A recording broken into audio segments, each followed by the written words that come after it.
Hello friends, welcome to my YouTube channel जिसका नाम है OSS यानी ऑनलाइन सेलर सॉल्यूशन।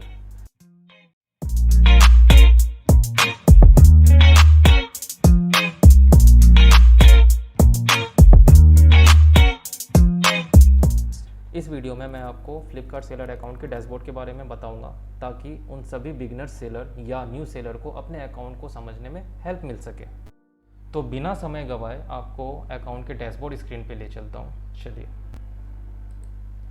तो ये रहा आपका अकाउंट का डैशबोर्ड स्क्रीन जो कि कुछ इस तरीके से दिखाई देता है, जहाँ ऊपर में कई सारे टैब्स और नीचे कई सारे ऑप्शंस होते हैं। सबसे पहले मैं बता दूं कि नीचे जितने भी ऑप्शन दिखाई दे रहे हैं जैसे return and SPF claim, listing, growth central, ये सारे के सारे ऊपर वाले टैब में ऑलरेडी आपको मिलेंगे। और दूसरी बात, मैं अभी इस अकाउंट के डैशबोर्ड का सिर्फ एक ओवरव्यू दे रहा हूँ जिससे आपको ये आइडिया लग सके कि आप कब कौन से ऑप्शन का कब यूज़ कर सकते हैं या आपके लिए अभी यूज़फुल है या नहीं है, या किस टाइम पे किस कंडीशन पे आपको यूज़ करना चाहिए, ये आपको एक अंदाज़ा लग जाएगा। तो चलिए शुरू करते हैं। सबसे पहले ये होम आता है। होम का मतलब ये डैशबोर्ड होता है। जैसे ही आप अकाउंट लॉगिन करेंगे तो सबसे पहले होम बाय डिफ़ॉल्ट आपको यही स्क्रीन आएगा, या आप किसी भी जगह पे अगर आप अंदर फंस गए हैं या आपने अंदर क्लिक कर दिया है, आपको होम पेज पे जाना है तो आप होम पे क्लिक करके आप बाहर आ सकते हैं। दूसरा, यहाँ पे लिस्टिंग का टैब दिखाई दे रहा है आपको। लिस्टिंग के अंदर बहुत सारे ऑप्शन दिख रहे हैं जिसमें my listing, add new listing, track approval request, my audits, opportunities. इस टैब में आपको प्रोडक्ट के लिस्टिंग से रिलेटेड आपको सारे ऑप्शन मिल जाएंगे। लिस्टिंग का मतलब वो होता है जब आप अपने प्रोडक्ट को अपलोड करना चाहते हैं लेकिन आपको पता नहीं कि कैसे अपलोड किया जाए या उस प्रोसेस को क्या कहा जाए, तो उस प्रोसेस को लिस्टिंग कहा जाता है। मतलब आपका प्रोडक्ट उस पर लिस्टिंग हो चुका है या आप कर रहे हो या जो भी है, उस वर्ड का नाम लिस्टिंग है। तो इसके अंदर आपने अपने प्रोडक्ट को जो अपलोड किया है उससे रिलेटेड कुछ भी अगर आपको चेंजेस करने हैं या ऐड करने हैं या डिलीट करना है या चेंज करना है तो आप यहाँ इस ऑप्शन के थ्रू कर सकते हो। जैसे आपका ऑलरेडी अपलोडेड प्रोडक्ट माई लिस्टिंग के अंदर आएगा, आपको कुछ नया प्रोडक्ट ऐड करना हो तो ऐड न्यू लिस्टिंग के अंदर आएगा। आपको आपने किसी चीज़ के लिए अप्रूवल लिया है, उसका आपको ट्रैक करना है या ब्रांड अप्रूवल लिया है तो आपको इसके ऑप्शन के अंदर आएगा। माई ऑडिट्स में आप अपने प्रोडक्ट की ऑडिट कर सकते हो। अपॉर्चुनिटीज़, इसमें आप किसी डील में अगर इंटरेस्टेड हो तो आप कुछ क्राइटेरिया को फुलफ़िल करना होता है, उसे पार करने के बाद आप अपने प्रोडक्ट को उस डील के अंदर आप डाल सकते हो। इसके बाद आते हैं इन्वेंट्री यानी इन्वेंट्री हेल्थ। इस टैब के अंदर आपको अपने प्रोडक्ट से रिलेटेड जो भी स्टेटस है वो आपको यहाँ से जानकारी मिलेगी। जैसे कि करंट स्टॉक क्या है, आपका सेल एक दिन का सेल कितना है, ये सारी चीज़ें, आपका परफॉर्मेंस कैसा है, लो स्टॉक कितना हुआ है, आउट ऑफ स्टॉक कितना हुआ है, ये सारी चीज़ें आपको इस टैब के अंदर मिलेगा। इसके बाद चलते हैं ऑर्डर वाले टैब पे। इस टैब में आपको 3 कॉलम मिलते हैं, एक्टिव ऑर्डर, रिटर्न और कैंसिलेशन। इसका मतलब ये होता है अगर आप पे कोई न्यू ऑर्डर आए तो आप इसी एक्टिव वाले टैब पे जाके आप उस ऑर्डर को आगे प्रोसेस कर सकते हैं। मतलब आपका न्यू ऑर्डर एक्टिव ऑर्डर के अंदर ही दिखेगा। दूसरे में रिटर्न, अगर आपका कोई भेजा गया प्रोडक्ट रिटर्न वापस आ रहा है, चाहे वो किसी भी कारण से आ रहा हो, तो वो आपको रिटर्न वाले टैब के अंदर दिखेगा। तीसरा आपका कैंसिलेशन, अगर आपका ऑर्डर आया है लेकिन वो कस्टमर तक जाने से पहले ही कैंसिल हो गया या आपका आया हुआ ऑर्डर भी कैंसिल हो जाता है कई बार ऑटोमेटिक, या कि कस्टमर कैंसिल करते हैं या किसी भी रीज़न से कैंसिल होता है, वो कैंसिलेशन के अंदर आता है। तो ये ऑर्डर का टैब है और प्रोडक्ट से रिलेटेड या ऑर्डर से रिलेटेड आपको इन्हीं तीनों में सारे ऑप्शंस दिखाई देंगे। इसके बाद अगला टैब आता है आपको पेमेंट का। पेमेंट में आपको 4-5 ऑप्शन आते हैं, जिसमें पहले ऑप्शन में आपको payment overview, previous payments, transactions, invoice, statements. आपको नाम से ही पता चल रहा होगा कौन से ऑप्शन का क्या यूज़ होता है, मैं फिर भी शॉर्ट में बता रहा हूँ। पेमेंट ओवरव्यू का मतलब ये होता है कि आपका पेमेंट का स्टेटस क्या है, या आपको एक ओवरव्यू दिखाया जाएगा कि आपका टोटल अमाउंट भेजे गए प्रोडक्ट में आपका टोटल अमाउंट इतना बनाया गया, इतना आने वाला है और इतना आपका पेमेंट ड्यूज़ है फ्लिपकार्ट पे। दूसरा पेमेंट, प्रीवियस पेमेंट, आपको जो पास्ट में भेजा गया पेमेंट है उसका ये सारा हिस्ट्री है। यहाँ पे आप क्लिक करके वो सारी हिस्ट्री को आप देख सकते हैं। इसके बाद ट्रांजैक्शन, उन सारे एक एक ऑर्डर का आप ट्रांजैक्शन यहाँ पे आप ऑर्डर आईडी डाल के या उसका आइटम नंबर डाल करके या कुछ आईडी डाल करके आप यहाँ पे ट्रांजैक्शन नंबर चेक कर सकते हैं। इनवॉइस, यहाँ पे सारे ऑर्डर्स का आप इनवॉइस भी चेक कर सकते हैं। स्टेटमेंट्स, आपको यहाँ पे सारे ऑर्डर का स्टेटमेंट अगर चाहिए या ट्रांजैक्शन का स्टेटमेंट चाहिए, वो सारा आपको यहाँ पे दिखाई देगा, या आप यहाँ से आप ले सकते हैं। इसके बाद अगले टैब में आते हैं ग्रोथ। आपके अकाउंट का जो परफॉर्मेंस है वो आपका इसी ग्रोथ वाले टैब में दिखाई देगा। मतलब आपको अपने अकाउंट को हमेशा ध्यान में रखना है और अकाउंट के परफॉर्मेंस को हमेशा ध्यान में रखना है कि आपका ऑर्डर कोई मिस ना हो, या आपका जो ऑर्डर है वो टाइम पे हमेशा शेड्यूल हो। तो इसके अकॉर्डिंग, कुछ क्राइटेरिया के अकॉर्डिंग यहाँ पे कुछ अलग अलग कंडीशन डिवाइड किए गए हैं। जैसे ग्रोथ सेंट्रल है, परफॉर्मेंस ओवरव्यू है, सर्च ट्रैफिक रिपोर्ट है, अर्न मोर है, रिटर्न है, कैंसिलेशन है। ये कैंसिलेशन आपको ऑर्डर में भी मिल जाएंगे और ये रिटर्न का आपको सेम ऑर्डर में भी दिख जाएगा। ये दोनों का आपको सेम ही मतलब है, एक ही चीज़ को आप दो जगह से भी यूज़ कर सकते हैं। इसके बाद एडवर्टाइजिंग रिकमेंडेशन, फ्लिपकार्ट प्रमोशन, माई फ्रीबीज, फ्लिपकार्ट ग्रोथ कैपिटल, इन सारे में आपका सबसे पहला परफॉर्मेंस जो है वो ग्रोथ सेंट्रल पे ही दिखेगा कि आपका डे बाय डे कितना ग्रोथ हुआ है, कितना ऑर्डर हुआ है, आप इंक्रीज जा रहे हो या डिक्रीज जा रहे हो। आप अपने इस पैनल के ज़रिए, इस ऑप्शन के ज़रिए आप अपने अकाउंट को चेक कर सकते हो। परफॉर्मेंस ओवरव्यू, इसी का ये दूसरा मतलब होता है, अपने आप परफॉर्मेंस को यहाँ पे चेक कर सकते हो। अभी जैसे मैंने जस्ट कहा कि आप अपने सेल को देख सकते हो, अपने टारगेट को अचीव कर सकते हो, हर चीज़ को आप यहाँ से देख सकते हो। परफॉर्मेंस से रिलेटेड आप नेगेटिव तो नहीं हुए हो या आप किसी कोई ऑर्डर मिस तो नहीं हो गया, वो सारी चीज़ें आप यहाँ से देख सकते हो। आपका नेगेटिव इम्पैक्ट दिखेगा, पॉजिटिव इम्पैक्ट दिखेगा, ये सारी चीज़ें यहाँ पे दिखाई देता है। अब यहाँ शॉर्ट में बता दूँ तो यहाँ पे एक कुछ क्राइटेरिया होता है। जैसे आपको मैंने स्टार्टिंग में एक चीज़ दिखाया था, शायद दिखाया होगा, ये योर स्टेटस इन ब्रॉन्ज। आप जैसे अकाउंट क्रिएट करोगे तो आपका जो अकाउंट का जो कैटेगरी है वो ब्रॉन्ज कैटेगरी के अंदर जाता है। ये बाय डिफ़ॉल्ट रहता है। फ्लिपकार्ट ने इसे 3 कैटेगरी में डिवाइड किया हुआ है। पहला ये ब्रॉन्ज है, दूसरा आपका सिल्वर है, तीसरा आपका गोल्ड है। तो इस तरीके से आपको सेलर वाइज जो है कैटेगरी वाइज डिवाइड किया हुआ रहता है। तो आपको ब्रॉन्ज से सिल्वर में जाना होता है, सिल्वर से आपको गोल्ड में जाना होता है। तो ये आप पे डिपेंड करता है कि आप कैसे अपने अकाउंट को ऊपर की तरफ ले जाते हो, मतलब आप अपडेट करते रहते हो। कुछ क्राइटेरिया होता है। अब मैं इस पे अगर डिटेल बताऊंगा तो वीडियो बहुत लंबी हो जाएगी, और इस लंबी वीडियो में आप तो छोड़ो, मैं खुद भी बोर हो जाऊंगा। तो इसीलिए मैं ज़्यादा समय नहीं लूँगा नहीं अभी मैं सिर्फ ओवरव्यू बता रहा हूँ हर एक ऑप्शन का, ताकि आपको कहीं पे भी कोई कन्फ्यूज़न ना हो। इसके बाद आता है search traffic report. Search traffic report में आपको अपने प्रोडक्ट का जो भी सेल है, कौन से कीवर्ड से ज़्यादा आया है, कितने प्रोडक्ट पे कितना सेल हुआ है, या कितने बार क्लिक हुआ है amazon.com पे, या जो भी आपका सेलिंग रिपोर्ट है, आप सेलिंग रिपोर्ट भी आप इसे समझ सकते हैं। आप वो सारा चीज़ यहाँ पे आप देख सकते हैं, कितने बार क्लिक हुआ है, कितने बार कस्टमर को दिखा है, कौन से पेज पे दिखा है, ये सारा चीज़ आप यहाँ पे देख सकते हैं, कितना सेल हुआ है। आप इसके अकॉर्डिंग भी अपने इन्वेंट्री में या अपने प्रोडक्ट को अपडेट कर सकते हैं, ताकि आपके sale day by day increase हो। इसके बाद नेक्स्ट है अर्न मोर।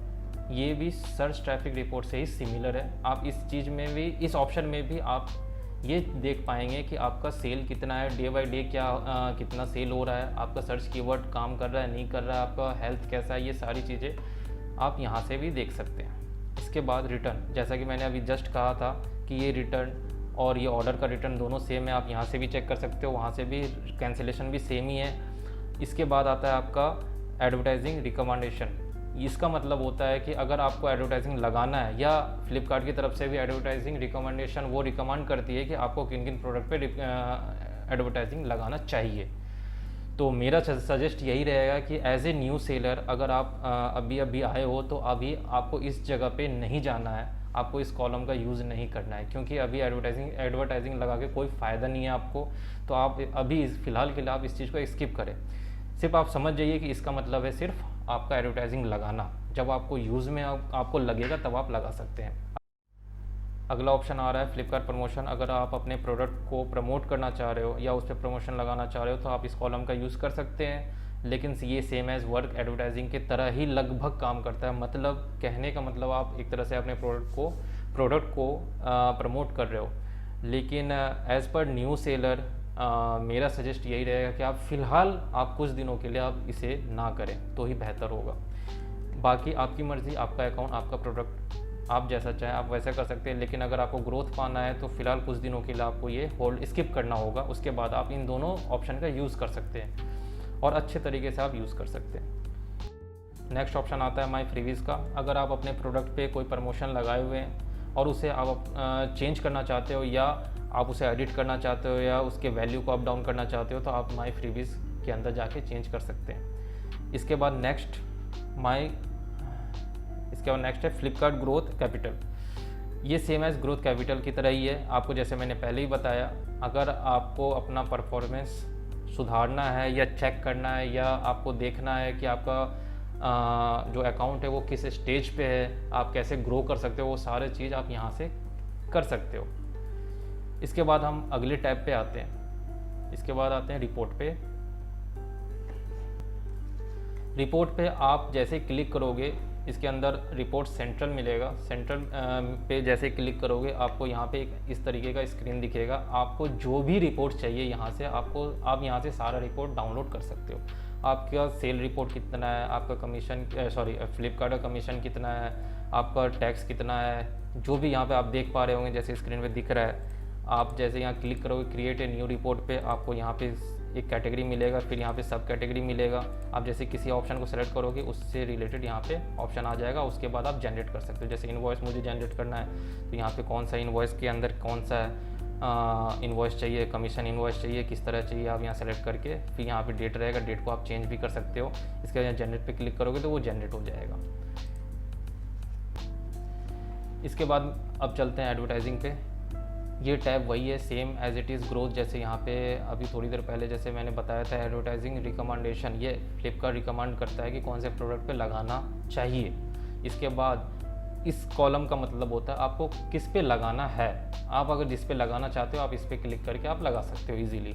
अब ये कैसे लगेगा, इसका क्या प्रोसेस है, ये मैं अगली वीडियो में आपको डिटेल में बताऊँगा। इसके बाद अगला ऑप्शन आता है पार्टनर सर्विस।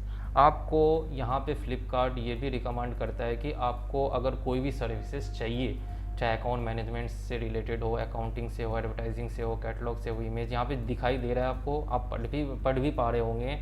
ये जो जिससे भी रिलेटेड चाहिए आपको, यहाँ पे आपको उस चीज़ की सर्विस प्रोवाइड की जाएगी फ्लिपकार्ट की तरफ से। जैसे आप एज ए न्यू सेलर हैं और आपको डिटेल नहीं पता, आपको लिस्टिंग कैसे करनी है, आपको एडवर्टाइजिंग कैसे लगाना है, आपका कैटलॉग कैसा होना चाहिए, आपका इमेज क्वालिटी कैसे होनी चाहिए, आपका टैक्स कैसे जाना चाहिए, अकाउंट कैसे मैनेज होना चाहिए, तो आप किसी भी सर्विस पे आप यहाँ से क्लिक करोगे सर्विस पे, तो आप इस सर्विस को यूज़ कर सकते हो। इसका कुछ पेमेंट पेड होता है, पेड सर्विस होते हैं, आप इस चीज़ को आप यूज़ ले सकते हो और इस चीज़ का फ़ायदा भी उठा सकते हो।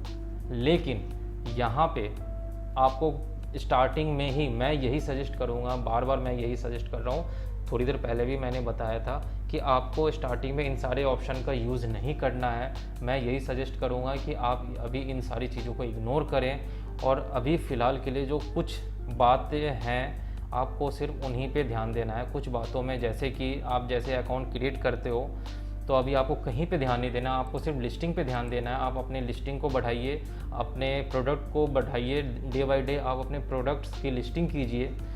जैसे आपका क्वांटिटी बढ़ेगा, लेकिन जब आप प्रोडक्ट की लिस्टिंग करेंगे तो आप उस लिस्टिंग की क्वालिटी पे भी ध्यान देना है आपको कि आपको किस वे में आपको लिस्टिंग करनी चाहिए, कैसा क्वालिटी होना चाहिए, इमेज का कैसा डिस्क्रिप्शन होना चाहिए, कैसा टाइटल होना चाहिए, इन सब पे आपको ध्यान रखना होगा। उसके बाद आपको लिस्टिंग करनी होगी। लिस्टिंग करने के बाद आपको अगर उसमें चेंजेस करना है तो इस वाले टैब का यूज़ कीजिए। इसके बाद ऑर्डर वाले टैब का आपको यूज़ होगा, क्योंकि आपके जो ऑर्डर आएंगे वो एक्टिव ऑर्डर के ही अंदर आएंगे। उसके बाद रिटर्न जो होगा वो आपको इसी कॉलम के आएगा, मतलब ऑर्डर से रिलेटेड आपको इस कॉलम को छेड़ना है। पहला आपका ये हो गया यूज़फुल, दूसरा आपका टैब ये यूज़फुल हो जाएगा, तीसरा आप रिपोर्ट का कर सकते हो और चौथा आप पेमेंट का कर सकते हो। तो इन 4 कॉलम का आप यूज़ रेगुलरली कर सकते हो। तो इस तरीके से आप अगर अकाउंट को रन करते हो तो आपको किसी की ज़रूरत भी नहीं पड़ेगी और आप अपने अकाउंट को एक अच्छे लेवल पे भी ले जा सकते हो। जैसा कि मैंने बताया, लिस्टिंग, ऑर्डर, पेमेंट और रिपोर्ट, इन 4 ऑप्शन का ही आपको यूज़ होगा स्टार्टिंग में। इसके बाद आप जैसे जैसे पुराने होते जाएंगे, आपका लिस्टिंग बढ़ता जाएगा, सेल बढ़ता जाएगा, आपको कैसे क्या करना है आपको बहुत सारी जानकारी खुद ब खुद आपको एक्सपीरियंस के मुताबिक भी होता रहेगा। फिर आप उस टाइम पे भी कर सकते हैं। लेकिन एज ए बिगिनर मेरा यही सजेस्ट होगा कि आप फिलहाल इन सारे सर्विसों का या एडवर्टाइजिंग का या इन सब पे पैसे वेस्ट ना करें तो ही बेहतर होगा। इसके बाद आता है यहाँ पे बायर चैट। अगर आपसे कोई बायर चैट कर रहा है तो आप यहाँ से भी कर सकते हैं, या किसी का क्वेश्चन आया या किसी ने क्वेरी की है तो आप यहाँ आपके पास यहाँ पे नोटिफिकेशन आएगा, आप यहाँ से कर सकते हैं। इसके बाद अगला टैब आता है ये हेल्प का। आपको कोई भी क्वेरी होती है या कस्टमर केयर से सजेस्ट लेना होता है या हेल्प लेना होता है, या कहीं पे भी कोई प्रॉब्लम आ गया ऑर्डर से रिलेटेड, लिस्टिंग से रिलेटेड कहीं एरर आता है तो आप यहाँ से हेल्प भी ले सकते हैं। यहाँ पे आपको हेल्प लेने के लिए आपको सिंपल से क्लिक करना होगा हेल्प पे। इसके बाद नीचे कॉन्टैक्ट सेलर सपोर्ट पे क्लिक करना होगा। यहाँ पे आपको आपसे रिलेटेड जो भी प्रॉब्लम है यहाँ पे शो कर रहा है। अगर आपका इस लिस्ट में आपके प्रॉब्लम को दिखाया जा रहा है तो ठीक है, वरना आप उससे रिलेटेड कोई भी ऑप्शन पे आप सिलेक्ट करके सेलेक्ट करके जैसे कि मैंने यहाँ पे क्लिक किया रिटर्न पे, what is the reason for return. इसके बाद अगर आप यहाँ पे 2 ऑप्शन आता है तो आपको यहाँ पे नो पे क्रिएट करना है, मतलब no create seller support team. इसके बाद यहाँ पे जो आपको बताना है यहाँ बता दीजिए, ऑर्डर आईडी बताइए, और यहाँ पे जो भी आपका ट्रैकिंग आईडी है वो ऑर्डर से रिलेटेड वो आप डालिए, टिकट क्रिएट कीजिए। ये क्रिएट होते के साथ आपको 24 से 48 घंटों के अंदर आपके पास एक कॉल आएगा या इसका क्वेरी सॉल्व किया जाएगा और आपको इन्फॉर्मेशन दे दी जाएगी कस्टमर केयर की तरफ से। इसके बाद नेक्स्ट ऑप्शन आता है ये आपका नोटिफिकेशन बेल होता है। इस पर आप क्लिक करेंगे या कोई भी नया ऑर्डर आता है या कोई भी क्वेरी होती है या कस्टमर केयर का कोई भी नोटिफिकेशन होता है तो इसी आइकन पे आपको शो होगा, ये नोटिफिकेशन बेल है। ठीक है, इस तरीके का दिखता है आपको। कोई भी ऑर्डर अगर आता है तो यहाँ पे दिखेगा इस तरीके से। इसके बाद यहाँ पे आपका ये कैटेगरी दिख रहा है, आप यहाँ देख पा रहे होंगे, एक सेकेंड, आप यहाँ देख पा रहे हैं जैसे यहाँ बी लिखा हुआ है, जैसे मैंने थोड़ी देर पहले बताया था बी मतलब ब्रॉन्ज कैटेगरी के अंदर आपका अभी अकाउंट है। चूँकि आपका अकाउंट न्यू है तो इसलिए आपको ब्रॉन्ज कैटेगरी के अंदर ही दिखेगा। जैसे ही आप सिल्वर में जाएंगे तो यहाँ ऐसा आएगा और उसका लोगो आएगा, और इसके बाद आप तीसरे में जाओगे गोल्ड में तो आपका गोल्ड आएगा और वहाँ पे जी आएगा। तो इस तरह की कैटेगरी यहाँ पे मेंशन होता है। सारे कैटेगरी का अलग अलग फीचर होता है, आपका अलग अलग फ़ायदा है, वो मैं डिटेल में अगली वीडियो में बताऊँगा।